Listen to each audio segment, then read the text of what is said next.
Hey, friends. For the first time in almost a year, I have reopened the doors to join the Maker's Photography Styling System.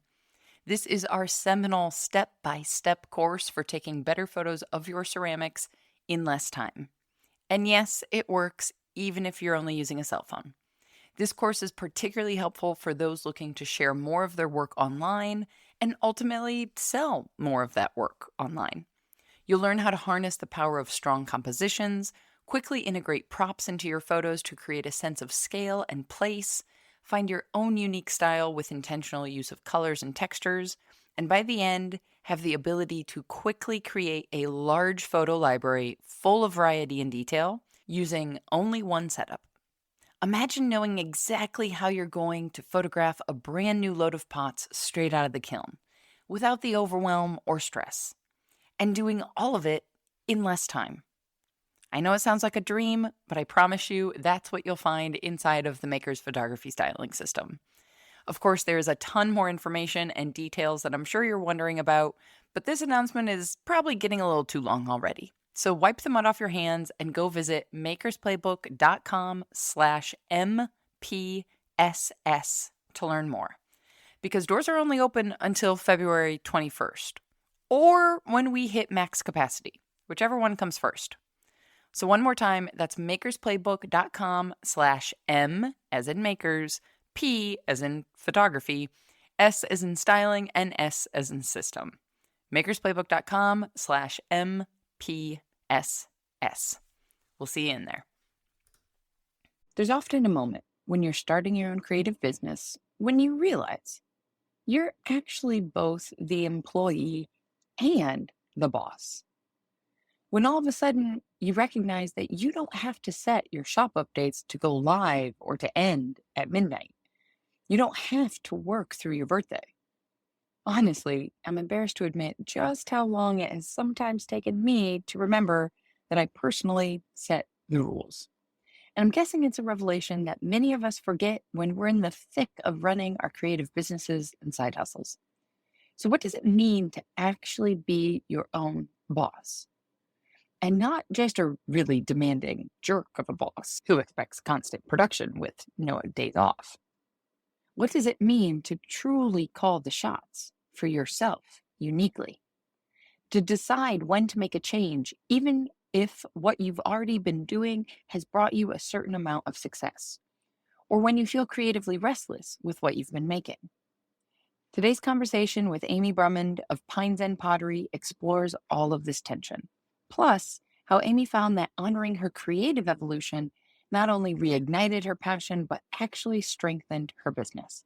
We get into so many practical aspects of making a living from your craft, from managing the space between social media presence and actual studio time, to establishing boundaries with family when your home studio is also your workspace, to the value of studying and collecting other makers' work to inform your own creative voice. Whether you're just starting out or several years in, Amy's experience reminds us that perhaps the most powerful perk of self-employment isn't just making the things that we love, it's making your own rules about how your creative business functions. So let's dig into this conversation about finding your voice, setting your boundaries, and being a kinder boss to yourself, right after this brief word from our sponsor. This episode is sponsored by The Community. With over 100 makers from all over the world, The Community is where you can dive deeper into any of the topics we've started talking about here on the podcast. Whether it's the debate back on episode 509 about choosing between Etsy or your own website, or trying to sort out what type of side hustle or full-time business works for your own personal life after hearing so many different kinds of stories here on the podcast. If you've been listening along and find yourself wishing for more at the end of an episode, The Community is that more. Learn about more of the perks of membership by visiting makersplaybook.com/community, or send me a message and I can put you in touch with one of our members to get an insider's perspective.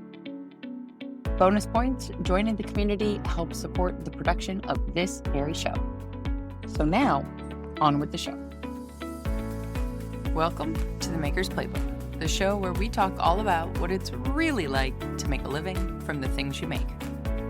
I'm your host, seasoned entrepreneur of 14 years, Rebecca Ikes Cara. Hey, Amy, welcome to the podcast. Hey, Rebecca. Thanks for having me. I'm so excited. You have been recommended many times. I don't think you know this, that obviously Bill is a big fan. You know him closely. I love Bill, yeah. Many people are excited to hear your story. So I'm going to have you introduce yourself before I keep rambling. I'm Amy from Pines End Pottery, and I've been doing this for about 10 years now. I started it in 2015 when my youngest started kindergarten because I was a stay-at-home mom before that. I had taken like many journeys in ceramics start. Had a class at a community center, beginning ceramics, and I fell in love with it. But that was like 1998 or 9. I was living in Ohio and I was taking a wheel throwing class, and I fell in love with the kick wheel. I was in the restaurant business at that time, and I loved cooking, and I thought that that's the direction my life was going to take. And then, so I set pottery aside. I'm like, I'm going to focus on food, baking, cooking, blah, blah, blah. The restaurant industry is just so much easier. Well, right. They are equally challenging for sure. But I still love food anyway. So then I kind of was at a turning point in life, and kind of was living the gypsy life. Like, I'd go and stay with my mom for a little bit, and then I'd go stay with a friend in Texas, and then I would, I was all over the place. So then I reconnected with my high school sweetheart, and he was living in Minneapolis. And I came up here, it will be 20 years this April, end of April, that I moved here. But we reconnected, and immediately everything was just like it was. It was perfect, easy. So we got married, had kids, and I didn't really think much about the ceramic thing until it was right around the time Oliver was going to start kindergarten. And I'm like, I want to buy a kick wheel. Can we do that? So we went and bought a kick wheel off of Craigslist, and it was, they had the huge cement, wheel at the bottom, and we moved it into our basement, and it collected dust for like a year. I'm just trying to picture like moving a kick wheel, like, holy cow, and then down a set of stairs. It was on the 3rd floor of an old apartment building in Minneapolis. Oh, God. And we fit it into our Highlander. I don't even know what I mean, it was meant to be. Yes. So anyway, then this shed was on the property when we bought it. It was being used for like storage and stuff. So we cleaned it out. A lawnmower and other normal yard things. Yeah. Exactly. So a lot of Kalumba, as my husband would say. So we set a studio up, and I just started playing. My kids would go to school, and I would come out here and try to throw. I didn't really take any classes again. I just would watch hours and hours and hours of throwing videos on YouTube, and got every book I could, and joined Ceramic Arts Network to watch clay flicks, wherever I could get information from. So, yep. And then a killing off of Craigslist. So I was reading something on Instagram. Somebody was sharing about the cost of starting up a studio. Somebody was asking about it. And it was like, you don't have to buy a brand new wheel or a brand new kill, especially if you're not totally certain where this thing is going to go. As long as you have somebody who's good at physics to figure out how to get the cement wheel of a kick wheel down 3 flights of stairs. I think it was just brute force at that point, but I mean, I don't know. Honestly, it's hilarious that we even did it. Do you still have it? No, we sold it. I mean, obviously it was taking up way too much space. And I fell for hand building. So I was going to say, when did you make the switch? I started becoming really interested in transfers. So newsprint transfers. When I was throwing, I would put them on at the leather hard stage or before, to leather hard. And it's just, it's a pain in the ass to take a flat thing and put it on a round thing, unless it's a perfect cylinder. And even that. So I felt like it was really limiting to do that method on wheel thrown stuff. And then I got into screen printing. Yeah, screen printing patterns onto slabs. And then I'm just like, I love this. I just loved the pace of it. And I guess it just fit more into my sensibilities. Throwing is amazing, and I used to really love it, but slab building has my heart for sure.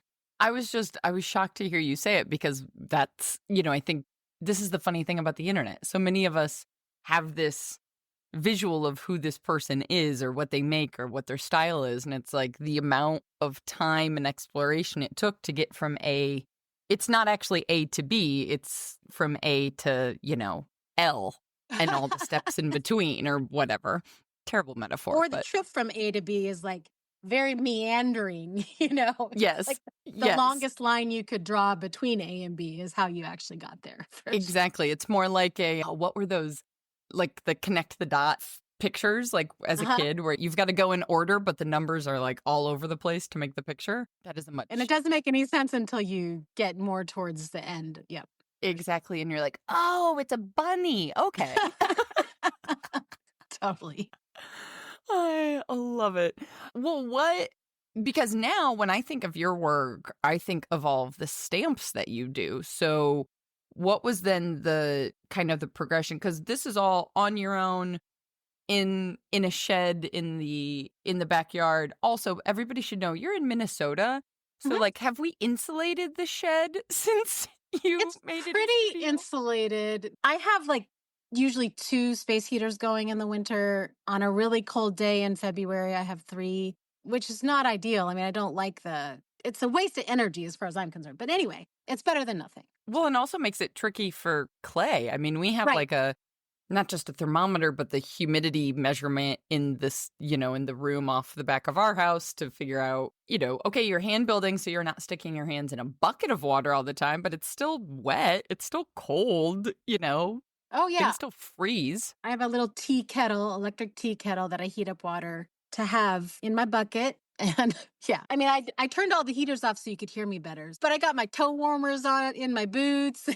So, I was going to say, I'm going to need to be efficient about this conversation then, because I know what temperature is in Wisconsin right now. And so I'm like, all right, we're going to stay focused. We're going to get this yes, done. we could do that. You asked me a question before. Stylistically, just the shift from screen printing into stamps and when that kind of came into play. I've been using Isla transfers forever, and they have the one print that's like a honeycomb print. And I was using that and I was like adding dots in the honeycomb. And then one day I'm like, I think this flower stamp fits perfectly in that. And so I started doing that. I put the transfer on the slab and then stamp it. And I'm like, oh, damn, I love that. So after that, I just couldn't stop. I would take another transfer, like their triangle one or their little square one, and then I made stamps to fit in those shapes. Kind of thinking about it like fabric or putting just different layers of pattern and texture and color. And then I started adding the color to the stamps, and I'm like, holy shit, that's it. Like when you finally feel like your artistic vision has come to reality. I mean, I don't really know how to put it, but it was a joyous moment. So that led to the trajectory I'm on now as far as stamps go and slab building. I think that's super interesting also because there's so many things that we can, as ceramics has become more and more popular, there's so many things that we can buy that are kind of, for lack of a better word, pre-made, Yeah. right? Like if you were to get a former and then buy transfers and you put the transfers on a former, and somebody else does the exact same thing, like those can then it doesn't feel maybe, and I'm putting my own stuff on this, so like no judgment to anybody else, but maybe it doesn't feel necessarily like yours if it's these things that are kind of already made. So it's really interesting to me how to take like something that's already been made that maybe other people are doing one thing with, and you're going, oh, but I'm going to now add these 3 other layers on top of it. And that's because when I look at your work, I think of it being very uniquely your voice and not, I don't think of it as transfers in many ways. Thank you. Well, I think I actually made a deliberate effort. It's interesting that you mentioned that. I fell in love with transfers and they became crazy popular around that time. So the 2017, 2018, they were everywhere. Alon Pottery, she had hers, and then the Isla ones, and then Sanbao Studios has them. And so many people were using them. I did make an effort to try to figure out how I could make it my own.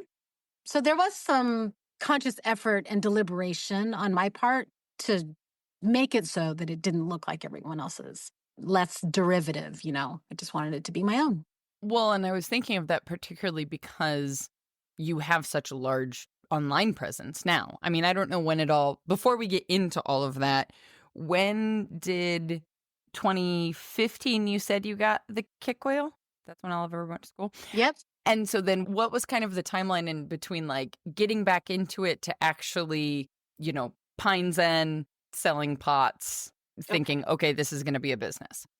I didn't start feeling like it was going to be a business until like 2019. And then it didn't really take off until 2020. So it took a lot of, I'd say the first 2, 3 years, I was still just, playing, trying to find my voice. And I guess I didn't really find success until I found my voice. So it seemed like those two things really happened at the same time. Yeah. And then 2019, I think I had already gotten a pretty good following by that point, but I wasn't really selling. It was, just because you have a lot of followers doesn't mean you're rolling in the dough. I'm into So, that. yeah. Spoiler. Now I'm very successful, but it takes a lot of effort, Right. It's a job for sure. Right. And a passion and a job. Which is, that's the kind of, I don't know that I haven't found anything out there where you're not going to have some aspect of it that doesn't suck. Like there's going to be something, you Right. know? Right. You just, Well, yeah. you have to just choose whatever is the thing that you can deal with the part that you don't like the most. Right. I guess. Right. Yeah. And hopefully there's not as much of that, I guess, Right. It's a really depressing way of putting that. Well, I know what you mean, though. Yeah, I think we were chatting in the community recently about, and you may have seen this being in there, about the percentage of time you actually spend making. For the people, somebody who was considering going full-time was asking the people who are full-time, saying like, so how much time do you actually spend making? And the percentages were not high. Oh, really? Not in particular. I'd say I didn't read that thread, but I'd spend probably 35 to 40 hours a week in the studio. And to me, it is a job. Like I come out here and I have a plan for production generally, and I have a timeline of production, stopping making, glazing, update. So I have a pattern that I stick by.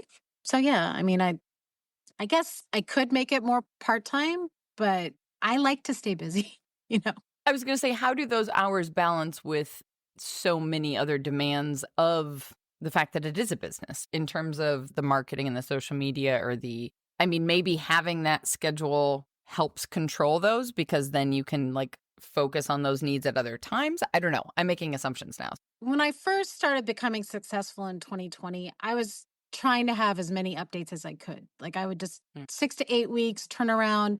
I think I was working 50 to 60-hour weeks. It was 2020 and I was lucky enough to have a studio space at home. And the success started coming and I guess I felt a lot of pressure to keep the momentum going, but I was 100% frazzled. I was burnt out. And I was still enjoying what I was doing, but I was very burnt out.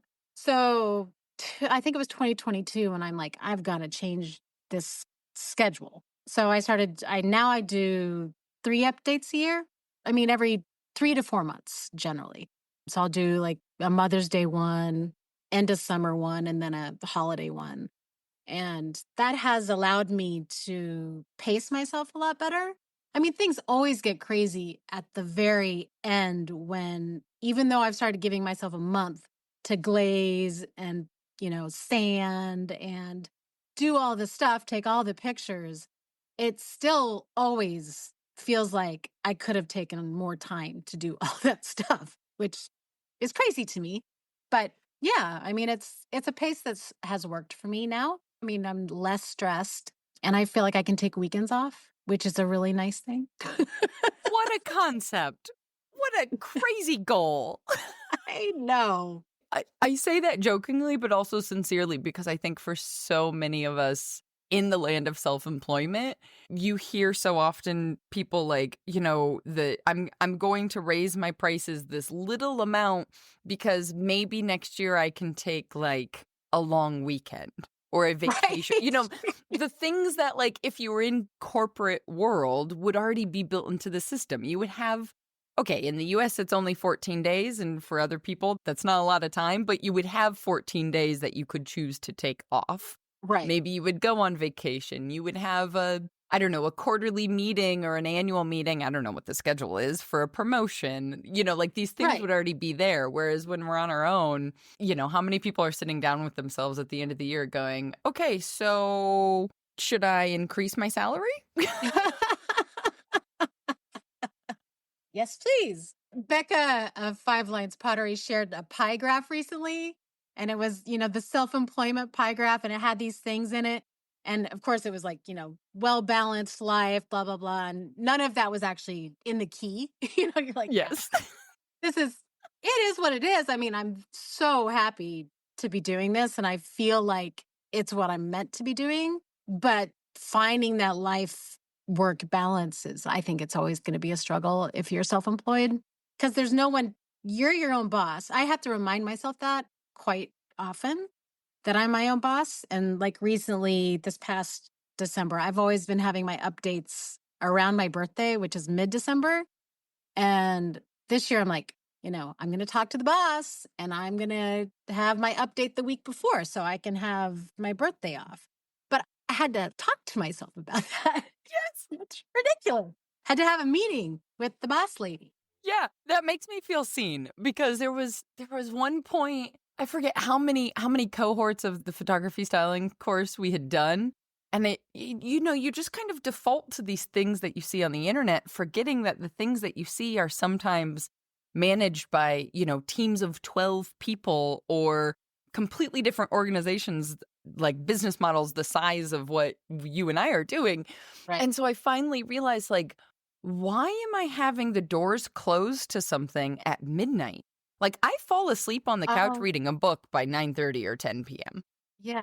Like, Yeah. why do I think I'm going to stay up? Because, of course, what always happens, and I'm sure you have this even with updates, in that last minute, the hour before something is closing, that's when you get messages or questions, or everybody's kind of waited to the last minute to make a decision. So, why am I having the deadline be midnight? I'm not going to be awake. I'm not Yes. going to form, clear and concise sentences as responses. And it was just this realization of like, I can have this end at 5 p.m. on a Thursday, Right. like, I can make duh. up my own rules, damn it. Yeah. Exactly. Which should be like the first perk of being self employed. That's the entire, yes, that's the whole Yes. reason. Right. Exactly. Yes. We're here to remind people Yeah. that because that's an important Right. I reminder. think we just came up with the title. Like, you make the rules. That's Yeah. the title. You're your own boss, damn it. Exactly. Stop being a mean boss. Exactly. Totally. Oh my gosh. There's so many memes about that too, but that Right. we could go down a whole rabbit hole on that.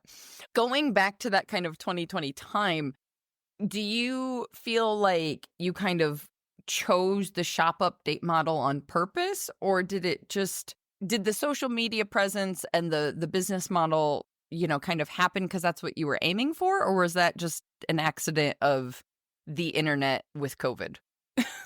You mean like the success and the momentum at that point That and or the pacing of it? also like selling online instead of selling in person, because the Twin Cities does have a really rich clay history, They do. Oh so yeah. the Yeah. the story could have been something totally totally different, right? Right. So just kind of also the business model as a whole when it comes to being online, having that presence, doing those updates and shipping as opposed to the myriad of other ways to sell pottery. Right. So I'd done one market in 2019, the summer of 2019, and I thought I was going to do it again in 2020, of course, but it was canceled. So I guess I had enough of an online presence that there was enough interest in my work. And also, I found my voice. So all these things, they happened at the same time. And I would say that it's not luck because the work went in before that, but somehow the timing and everything, it does feel somewhat lucky or serendipitous that it all happened at that time in 2020 when there was a very strong push to be online and there was a lot of interest in shopping online. Perhaps people had extra money because of, COVID checks and stuff. Not everyone. It was one extreme or the other. Right, exactly. And my husband works for UPS.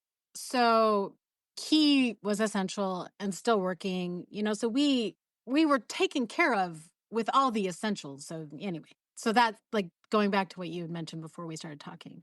That has helped me have some freedom in the studio because he carries the insurance and that kind of stuff. I was going to say, I've heard great things about UPS's healthcare. Well, the Teamsters, yeah, they get a lot for their employees for sure. But I think what happened was, so all of that coincided. And then because I was selling out every update, I felt like a lot of pressure to keep up a certain pace. So I don't know why I decided on 6 to 8 weeks, but I was having a lot of updates of like 75 to 90 pieces every time. And yeah, does that answer your question? It does answer the question because, I think now with the popularity of ceramics, with the people who kind of found pottery in 2020 and then have seen either accounts like you, have only ever known accounts like yours to be where you're at today. Oh, yeah. It can seem like, oh, this is, and my tendency always, and kind of the entire reason the podcast exists, I like to work backwards to figure out how does it work? How does this function? And the funny part is it's not always this grandiose, I think I can plan my way into anything, but you can't always plan everything. It's not always a grandiose thing. It just, like you said, sometimes multiple variables collide at the same time in a beautiful way. Yeah, I would say that's exactly what happened for me. Well, and when your mention of luck made me think of, I forget what photographer told me this, but they were talking about, the quote unquote luck of getting a great image, like when it comes to photojournalism and documentary stuff. And they were saying it's 95% preparation and 5% timing. That's exactly right. To your point, you have to put in all that work ahead of time. Yes. And then be in the right place at the right time.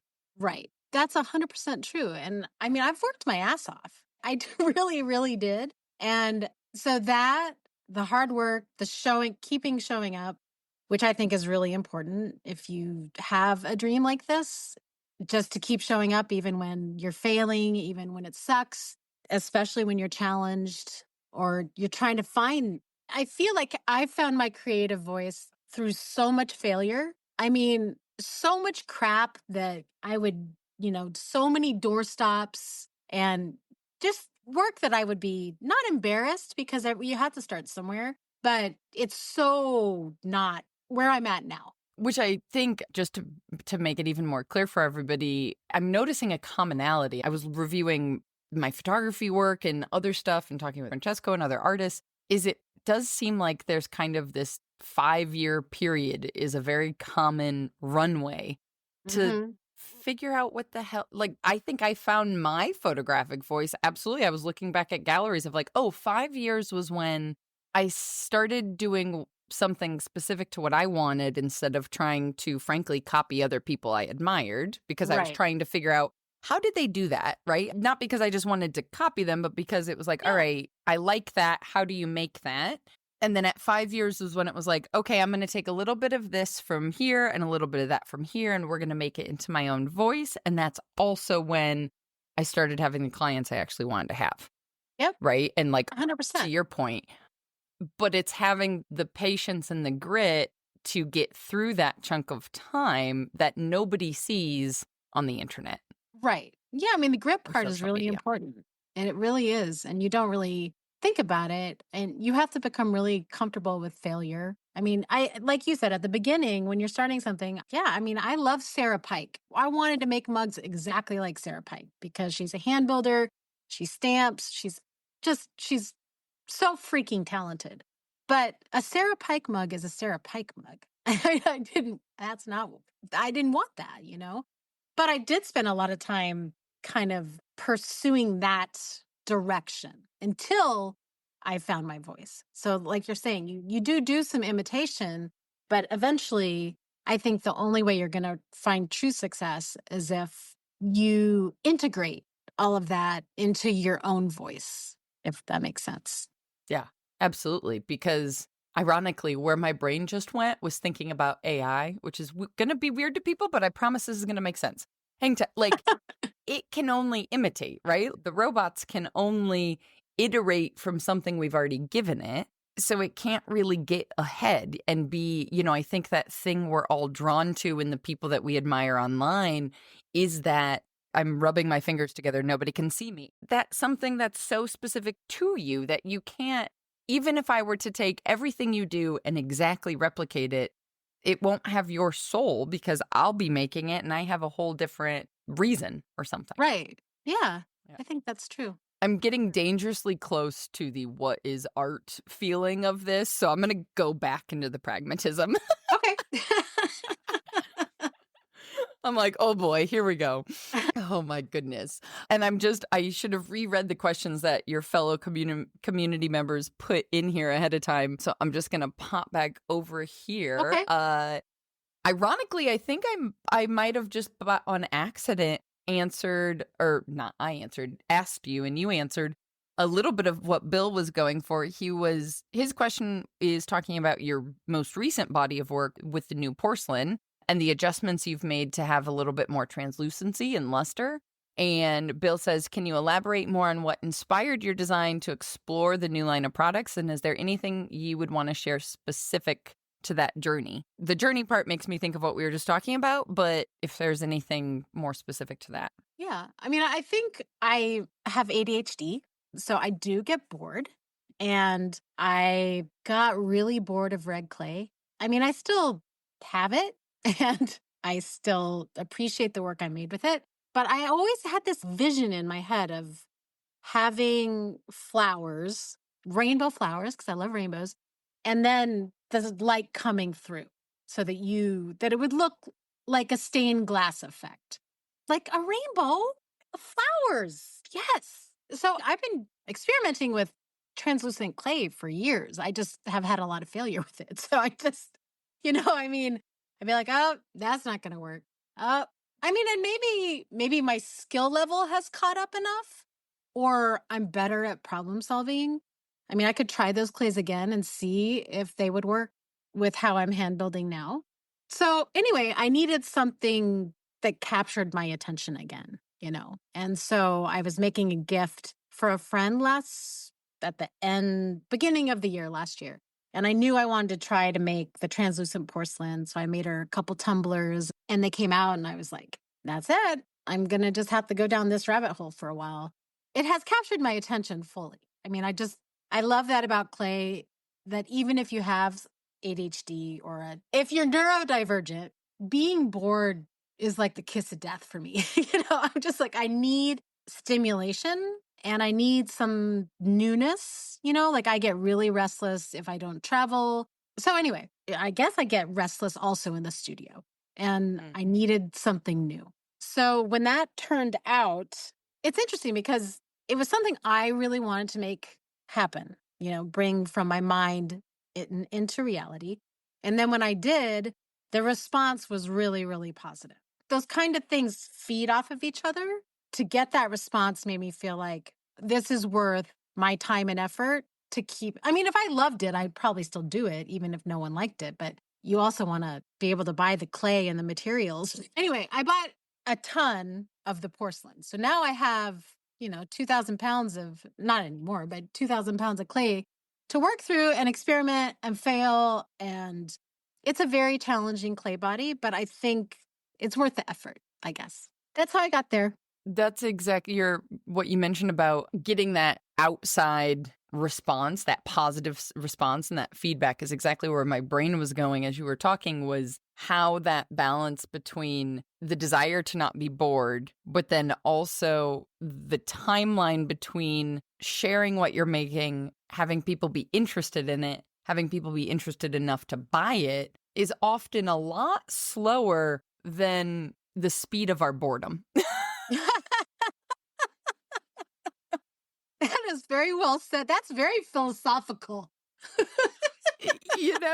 Didn't mean Totally. for it to be, but I hear that so much, and it's a conversation I see a lot of fellow makers having, and we even had in the community recently of like, I think a lot of us get into this so that we can kind of follow whatever we want to follow, but then the realities of business come up a lot of times that business is boring. Like if you are succeeding, quote unquote, whatever that means, in a lot of ways that is boring. It is repetition. It is like being consistent and showing up and doing the same thing and reminding people you exist and all of those things, which probably fall into the category of painfully boring. Yeah.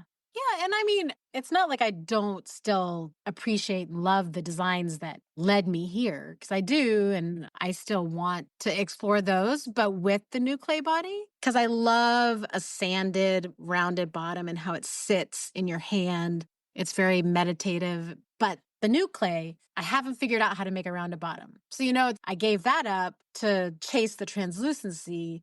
And ideally, I'd like to have both, to have like that kind of quirky, sassy, rounded bottom mug and also the translucency.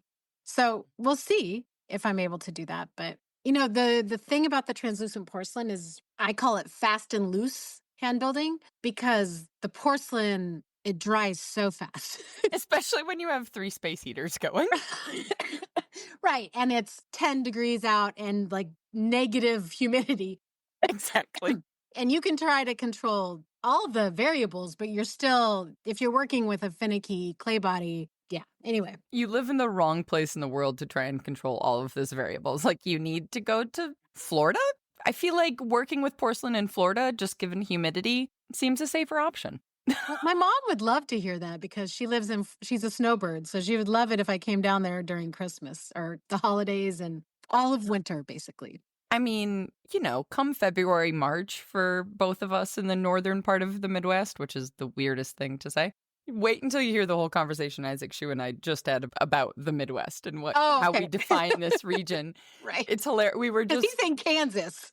He is. We got into this whole thing at the end of his chat for the podcast here. It's hilarious. I was like, there's going to be some people in the Midwest, like people are going to be mad at us. Push some pushback. Where's the Midwest? I'm going to get some blowback from Ohio, let's just say. Ohio's definitely not the Midwest. Thank you.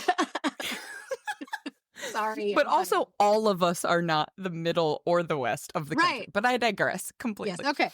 Focus, Rebecca, focus. Where we were. We're talking about... I was just saying it's not the worst plan to get out of Minnesota or Wisconsin in February or March, to be honest. Like, amen to that. I don't hate the idea. No, I don't either. So for sure. I'd have to take all my clay with me, but road trip. It's only a 24-hour drive, as true Midwesterners would say. We can do this. It's 24 hours. I love it. Do you feel like, as you've shifted into this new style, I mean, you've gone through a number of iterations. When you did start to see some, frankly, economic success with what you were making and selling out, is there any pressure or fear, or I don't know what emotion to attach to it, you tell me, around those changes, around like, is this going to work? What are people going to think? And how you kind of approach that or ease people into it, or maybe not? I think that's an important question, because one of the considerations when shifting to the new designs was that my sellout updates were becoming less and less. So it seemed like people were kind of getting bored of the previous designs. Maybe it was because I was too. I mean, I don't know if those two things were happening at the same time, but I just felt that I had to make a shift for those reasons as well. So it was a creative shift, but it was also like paying attention to the numbers shift. I usually have about 100 items for an update, and 20 of them wouldn't sell. I mean, that's a lot of work and money left on the shelves for 4 months of work. And space. Right. So paying attention to that, I think, is an important part of the business. But I have had some pushback with the new designs where people are like, I like your older stuff. I like your red clay. And I'm like, okay. I mean, it's not that I don't care. I don't want to lose a potential customer or, follower necessarily, but I also can't just keep doing that same thing to make someone else happy. So I hope that the direction I'm going is still successful, and it has been so far, but you never know what the future's going to hold. Right. And if you're miserable, I mean, miserable is being a bit dramatic, but if you're even just bored or your heart's not in it, I think that then comes through in doing something that's maybe less fun, like promoting something. It's a lot easier to promote something that you're genuinely excited about Oh, yeah. than like, how the hell can I still say something new about the same mug that I've already made for the last 5 years and it's the same? Right. Exactly. Yeah. Yeah. I mean, see this mug? I've made 1,000 of them. Here's another one. And that's fine. Making 1,000 of those mugs made me really good at making that mug. But it also is like, I don't know, I feel like I saturated the market a little bit on that. Mhm. But I mean, because you would have to have continual growth to keep getting new customers, to keep that product selling, I guess. I mean, I don't know. Yeah. My growth on Instagram has completely stalled out. I mean, I lost followers this year, but I'm still having successful updates. So the followers are not everything, but still, though, you want new eyes on your work. I mean, that's just normal, especially when you're excited about it. That's actually a really interesting point because when I think about just even our own ceramics business, the way things sell, depending on where and what the audience is dramatically different, right? So, like for a platform like Etsy, we're making the same thing in the same 3 colors over and over and over again because it's mostly new people. There's a few repeat buyers because, the algorithm gives you a nice little sticker when it's a repeat buyer. But Yeah. it's mostly new people looking for this one particular thing.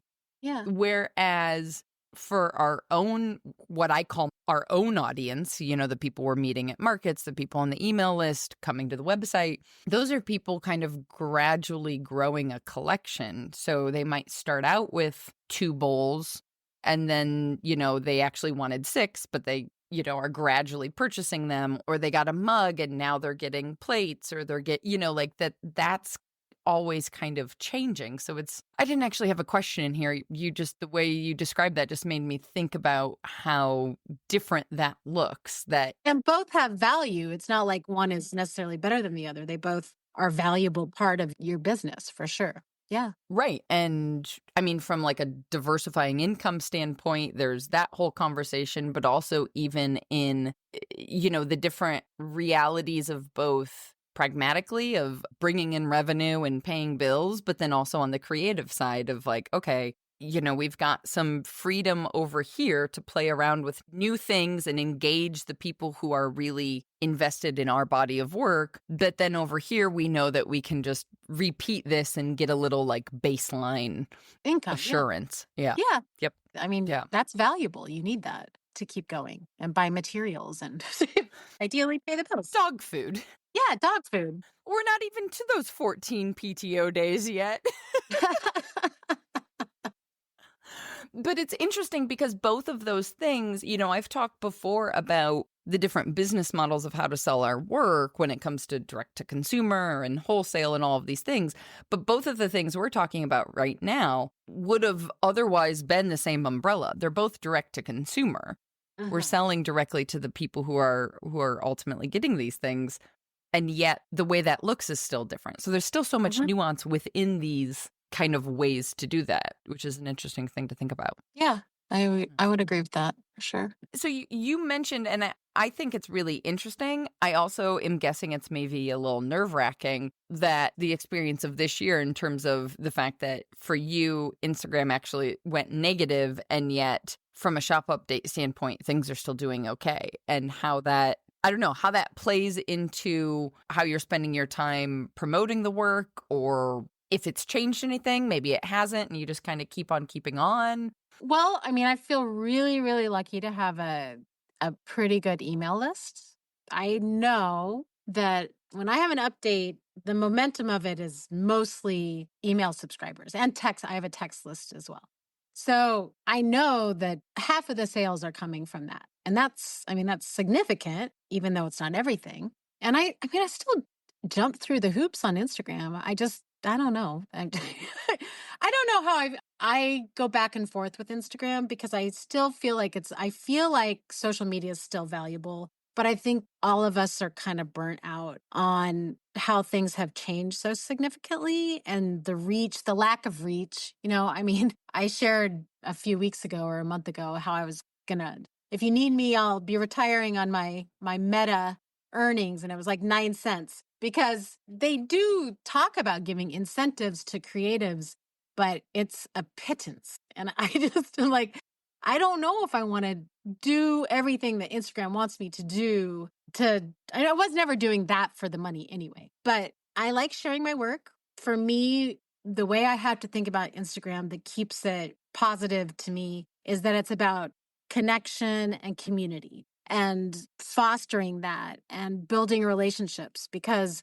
it's definitely not about followers. You can have 100,000 followers and most of them are just not engaging, not buying anything. Not that it's all about buying, but it's just that I think the follower count is really easy to get wrapped up in. And I wanted to make it to 50K so bad. It's an arbitrary number.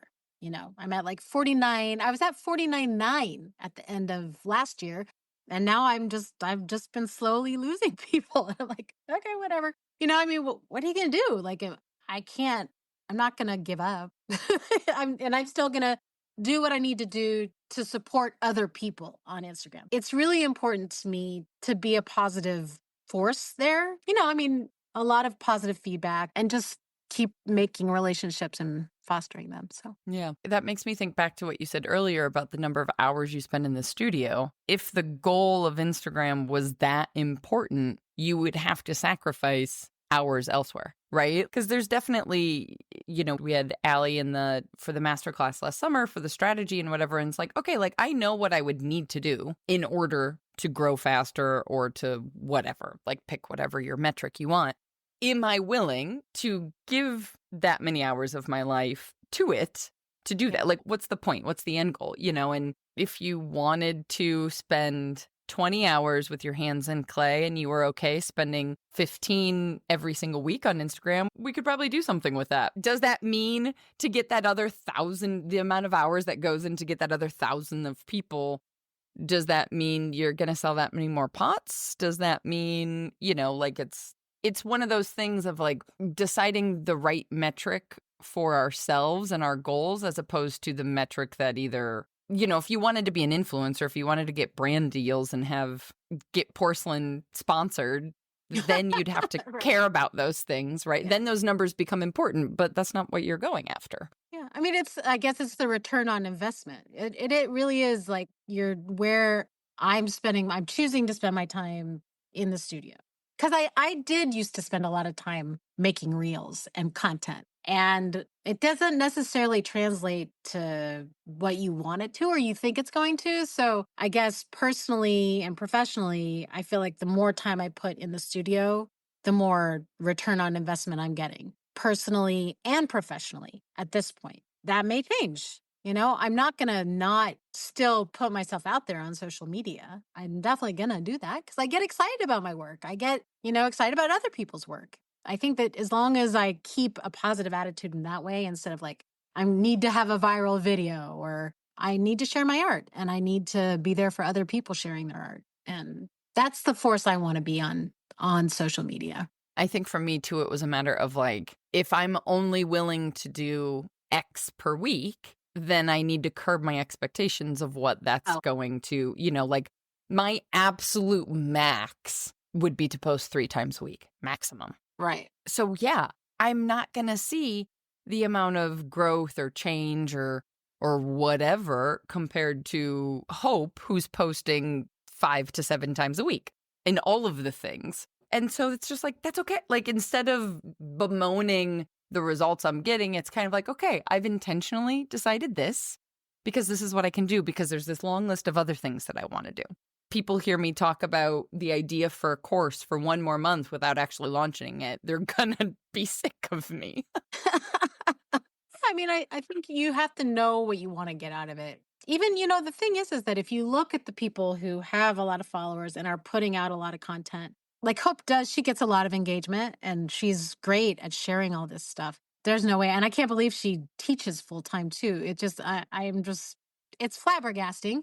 But, I mean, it works for her. She's got a good rhythm going and, but I'm not going to do that. A lot of times I can't decide whether how much I want to share about process, because I used to share process videos all the freaking time. I mean, constantly. And then I just kind of hit a wall. And now I'm sharing more finished work. And I don't know. It's just where I feel comfortable where I'm at now for Instagram, but that may completely change next week, next month. I don't know. But I haven't posted in over a week because I was sick. And, it's also like the new year. It's that just like, meh, what am I doing kind of time frame. So, Exactly. Well, and also it's just, I'm glad you mentioned that because everything ebbs and flows. yeah. As much as I talk about consistency doesn't have to mean always, Yeah. and that it's just one of those, I described it recently to somebody else about like it's a lever on a machine. Like your business, if we think of our business as a machine or even what we're creating, as cold as that might sound, you have all of these levers that you lever, whichever way I want to pronounce it today. I like that you used both pronunciations. That's the best. Clearly, I should have had more coffee before our call. Whichever one, take your pick. You're trying to be inclusive. I appreciate it. Machinery inclusivity. But, you can't have everything all up to 100 all the time. You're going to Yeah. go through these different ebbs and flows of when you have different things become different priorities. And, it's something I have to remind myself all the time of like, or even, I guess the other metaphor I've used before of it being like a house where you don't have all the lights on in every room. Constant, Right. like turn the light off because you're going to leave the room for a little while. The room doesn't go away. You can come back on and turn it on when you're ready, Yeah. That's a and good then you point. just got to get going again. I would agree with that. Well, there was one other thing I wanted to chat about, or, if there's something else that we haven't touched on that you want to as well. But I was just thinking back to how you were talking about, kind of getting this all going from the shed at home. And, you had a little bit of the time in the community studio and then all of just the watching online. And I've always been flabbergasted by that because when I was first starting, I couldn't learn anything just by watching people because I didn't know. I mean, for the longest time, I had no idea what was going on inside of a pot, right? Like when I watch someone teach, I've watched their outside hand because that's all you could see. Mm-hmm. And it was like a light bulb moment of, oh my gosh, actually all the important stuff is happening inside. Like I remember that. So I'm just curious in terms of, I don't know, I guess it's a umbrella question of all these topics we've talked about when it comes to either finding community online or iterating your work and pushing that voice forward when you're on your own. And I don't know, the experience of it, the insights, take it wherever you want. Well, I mean, as far as slab building goes, methodically, I guess I did watch a lot of Sarah Pike, lots of books on slab building, but essentially you just, I guess your clay and your voice and your time and failure. Okay. That's more like blah, blah, blah. I don't really know. I think I just kept showing up into the studio and I kept being curious. Even when I was failing, I would just keep trying. And the thing about the idea of being self taught, which no one is actually self taught, but is that you're troubleshooting everything on your own and trying to figure it out on your own. And you have to get comfortable with a very large measure of failure. I would just say that. Like, that's the thing, being in my own studio, not in a community studio, not with anyone giving me feedback, that I have failed a lot. I mean, so freaking much. So that's one aspect of it. The other aspect of it, and this just came to mind because I was thinking about it, something I wanted to bring up. One way I think to get better with your own work is either if you can't afford to buy other people's work, then go look at it, touch it, see the surfaces that you're drawn to, and see how it really informs something about quality and also that things don't have to be perfect to be beautiful. So I collect a lot of pottery and I think it has been a very valuable learning tool, to be honest, because there's so many different ways to make a pot. And nothing ever has to be perfect to be beautiful and to have value and a place in our lives. So I guess that has been a very important aspect of or component of my learning process is buying other people's work. And I am at a point. So I wasn't always able to do that though. I have been successful for about 4 years now. And when I started making money, every update I would invest in someone else's work, at least one other person, because I think that'll really take your pottery to another level, I think, or you'll just learn to also accept the imperfections of your work, that it's not a mass produced piece. There's always going to be, of course, I'm striving towards the perfect pot, but imperfections don't take away its value, I guess. So Yeah. now I'm rambling, but you know what I mean. I love all of that for a myriad of reasons, because also I tend to live very much in like the fear zone of money, right? Like there's a lot of stuff to unpack there probably. And so in some ways for me, like buying someone else's work is also kind of, I mean, this is a little woo. It's also being like, yes, people buy this stuff. It works, that you can be successful. It's kind of like, I'm going to do the thing that I'm hoping other people will do. Oh, hell yeah. Yeah. Right? Because like, if we aren't willing to buy pots, then why are we complaining that nobody else is buying pots? Yeah. I mean, you put the energy into the world that you want to get back. It's a similar idea. Exactly. Yeah, where we put our money. And yeah, my kids have deep appreciation for handmade pottery and handmade objects and art. And I feel like that's a side benefit, I guess. But, like they're going to go out into the world and be like, what's this Target mug? Like I just can't, this is ugly. Because it's perfectly round, but it's a snooze fest, They know what's up. The kind of litmus test when you started dating a person would be to like analyze their bookshelf, right? Oh, yeah. Whereas like all of the Potter's kids are going to be like, all right, I need to see your cupboards. Oh, that's so true. Yeah. I like this. They'll give them a handmade mug for Christmas. They gotta upgrade your mug selection here. Right. Like, how willing are you to change this? Are we open to change? Okay, This might be a deal breaker. Yeah. Date number 5. Okay, fine. I also think just pragmatically what you said in terms of like learning about the quality of pots for me also is like visually seeing, why are these the 5 that I chose to buy in the last however much time, and being able to be like, oh, I never knew there was this commonality between,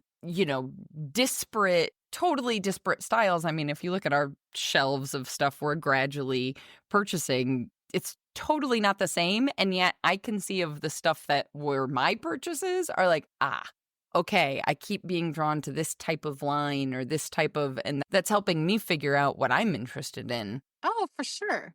Yeah. I mean, it informs your own work. And I think it's easier once you find your own creative voice as well it informs it in ways that you're not going to copy that.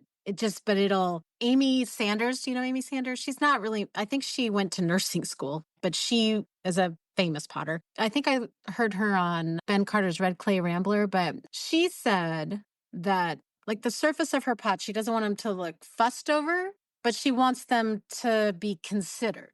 So you're considering the surface, you're considering all the things that make that vessel useful and also beautiful. It's not like you're fussing over it, but you want to think about the balance of a handle and the thickness of a lip and the weight of it. And I think the more you make and also the more you experience other people's pots, it really helps a lot, I'm going to take this portion of our conversation and just play it on a loop in our booth at the next market. Because I think people think I'm trying to sell that like I'm being a salesperson when I'm telling them that like, yeah, we buy other people's mugs, or because there's so many people now too that like come into the booth of like, oh, I just took a wheel class last week for the first time. And it's like, yeah, awesome. And they're like, it's so hard. And I always expect those people to buy the pots, but instead they generally take the picture and walk away. And I'm like, no, you're missing. This is a learning opportunity. Yeah, this is a learning opportunity. You buy the mug This will make you a better potter. It just will. Or artist, Take this with you, put it in your bag, keep it in front of you. The next class you're at, like you're not going to Yeah. remember it in the same way. Ironically, says the girl who teaches people how to take photos of pots. Well, I think that's a little different for someone to take a picture and then not buy the pot. That's different. Yeah. But, it was just interesting to see that happen so much this last summer of like, wait a second, like, where's the gap between those of us that make, we're buying them as much as we can, but whatever. Yeah. That's a whole different aside that gets maybe slightly negative. Yeah.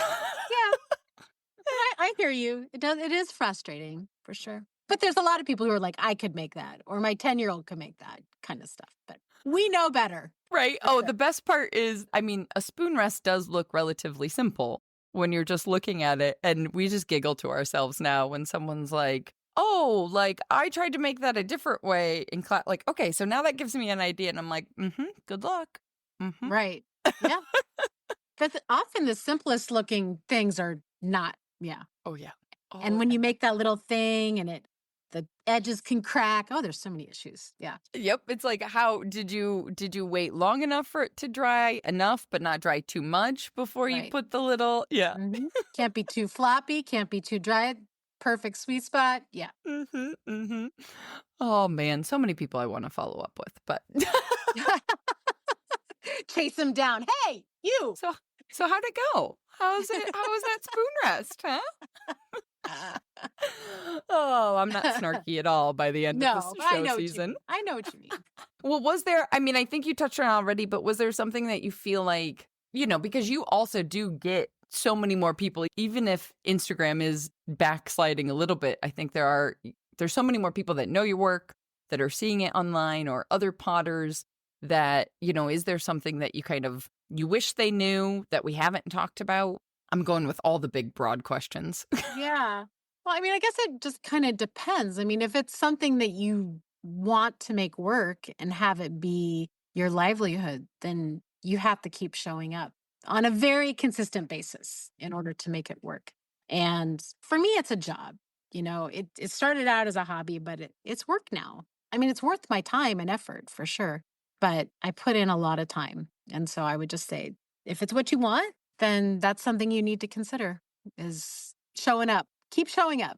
I'm going to cheat because that was supposed to be wrapping things up because I've kept you for too long now, but I just thought of another question. Okay. When you say it's your job, does it also feel like it has shifted with how you make that work for your family in terms of like, I don't know if it's office hours or if it's still, kind of that, because I think that it can maybe be difficult for a lot of people in terms of like the thing that was the hobby to have their loved ones recognize like, hey, actually, this has shifted. This is mom's time in the studio. I need to get this done. I don't know if there's less flexibility or if there's kind of like agreed upon times of like how you can actually get this done. Because as a parent, like you so easily pulled in a million directions, I'm sure. Oh, for sure. Luckily, mine are a freshman and a senior in high school. So in the early days, it was much harder. And that was another aspect of why I wasn't like super productive as well. However, I'm the solver of all problems and the finder of all things. So I'll still get a text from my almost 18-year-old. Mom, where's the onions? Mom, do we have ham? Like they get home from school, it's 3:00 and I get a text. I'm like, I am working. I say that. I'm working. Like they would not call their dad at work and say, Dad, where are the onions? Yeah. So that it's very frustrating. They do know this is my space and it's my time. However, and I think in general, the older they've gotten, the more they respect that as a boundary. But they do still expect me to know all the things and find all the things. So, and I don't think that'll ever go away. I want them to be more independent and they want that as well. So it's a process. I love it. I want my 18-year-old to want to move out. So and be able to have clean clothes. yeah. Well, they do their own laundry, luckily. But you're going to have to find your own onions, dude. To make your own sandwich. If you just move the thing to the side, it's usually behind the thing. I love the men in my life, but it does seem to be a very particular. I don't want to throw all men under the bus, though, so I won't do that. But the finding of stuff. I have a particular gift, or they have a particular lack of. You might want to cut that off because I don't want to lose all my male followers on Instagram. Damn her, she's a man hater.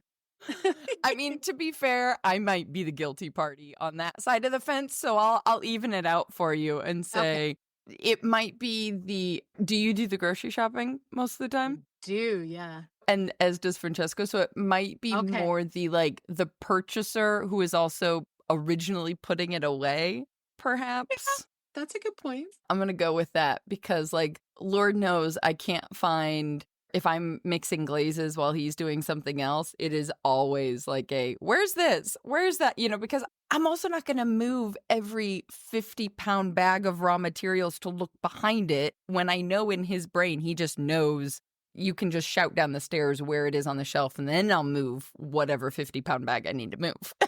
Yeah, I think that's a big part of it is they just know, they know that I know where it's at. Exactly. They know that you know. It's a time saver. Yeah. All right. I'll cut him some slack. We'll record a video the next time you unload groceries and then just put a link and a note and copy and paste in a text every time they send. I gotta map out the fridge. Here you go, guys. Oh, I'm so good at ending these conversations on something that has nothing to do with anything that we actually talked about. That's important too. But as we talked so much about your voice and the transitions you've gone through with style, where should people come to find you online, whether you're posting on Instagram or not? I try to be consistent. I'm at Pines End Pottery on all the Meta social media, and my website is pinesendpottery.com.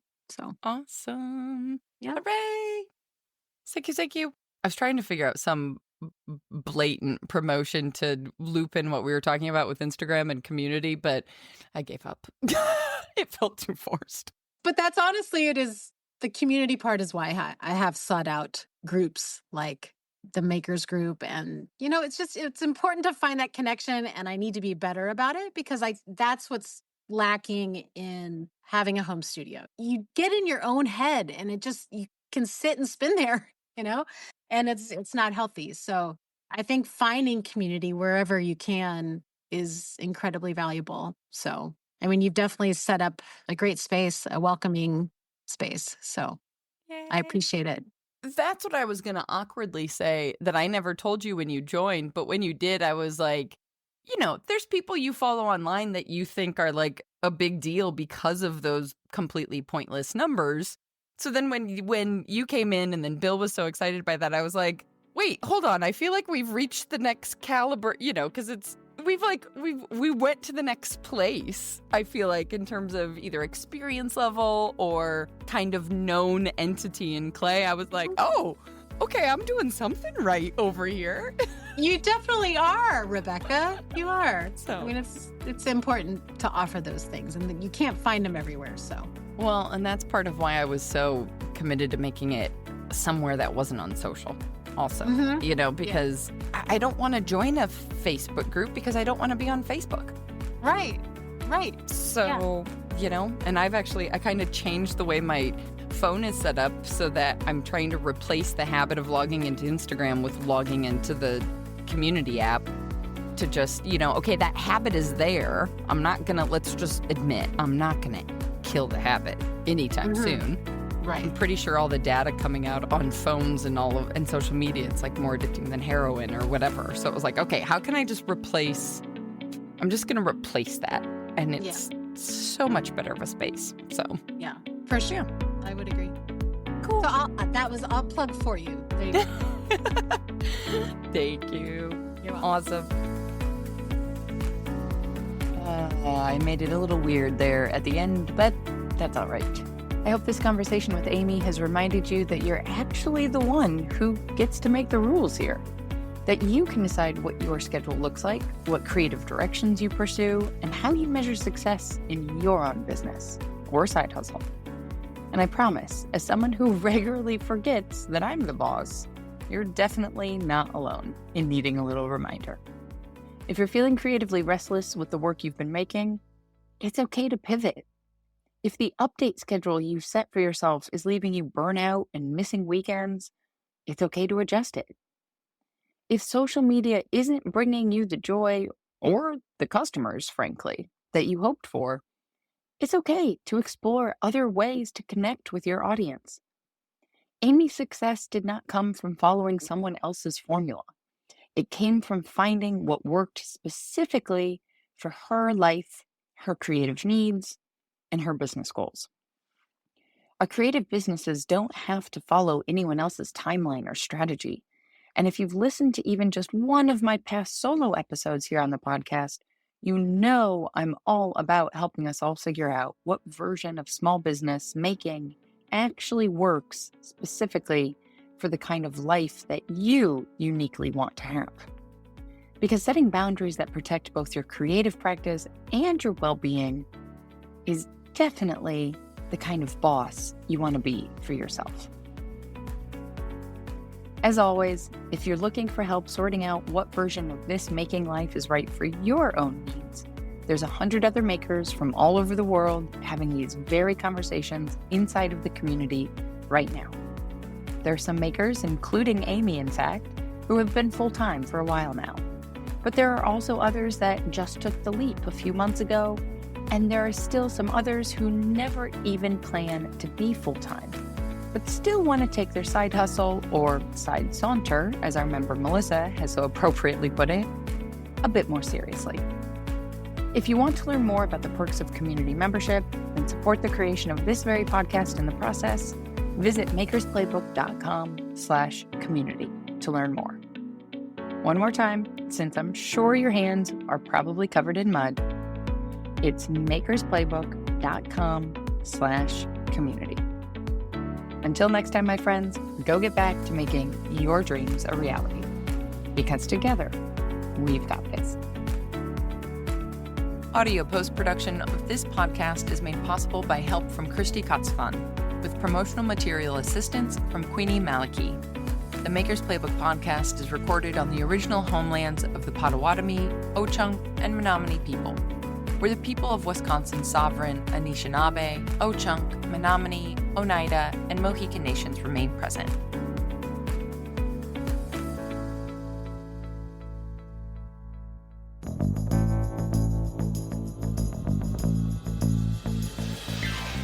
This podcast is a production of the Brickyard Network, an extension of the Archie Bray Foundation for the Ceramic Arts.